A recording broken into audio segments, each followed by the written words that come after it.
Hi, my name is Nicole Shen. I'm a first-year gastroenterology fellow at New York Presbyterian Hospital, Weill Cornell. Today I'm going to talk to you about our manuscript entitled Timely Use of Probiotics in Hospitalized Adults Can Prevent Clostridium difficile Infection, a systematic review with meta-regression analysis.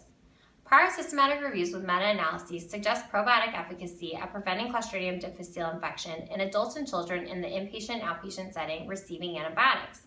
And in 2015, a modified Delphi panel unanimously recommended using Lactobacillus acidophilus and Lactobacillus casei concurrently with antibiotics to prevent Clostridium difficile infection. Yet, the current guidelines put forth by the American College of Gastroenterology and the Society for Healthcare Epidemiology of America do not recommend probiotic use for prevention of Clostridium difficile infection. Given the conflicting recommendations and evidence, we conducted a systematic review to incorporate new evidence to help guide clinical practice. We focused our analysis on the high-risk population of hospitalized adults receiving antibiotics. Adhering to the PRISMA guidelines, we found 19 randomized controlled trials with over 6,000 patients that met our inclusion criteria. The incidence of Clostridium difficile infection in the probiotic cohort was 1.6%. This was significantly less than that observed in the control cohort of 3.9%. The combined relative risk was 0.42 with an upper confidence interval of 0.57. In subgroup analysis, we investigated for the first time the effect of early probiotic administration.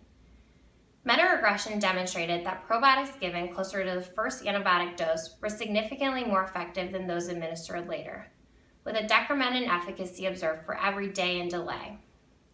Subgroup meta-analysis showed that probiotics given within 2 days were significantly more effective than those given later.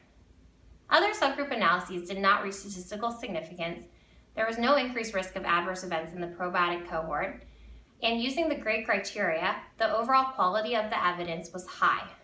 It's important to remember that these randomized controlled trials excluded patients that were pregnant, had prosthetic heart valves, were immunocompromised, or required intensive care.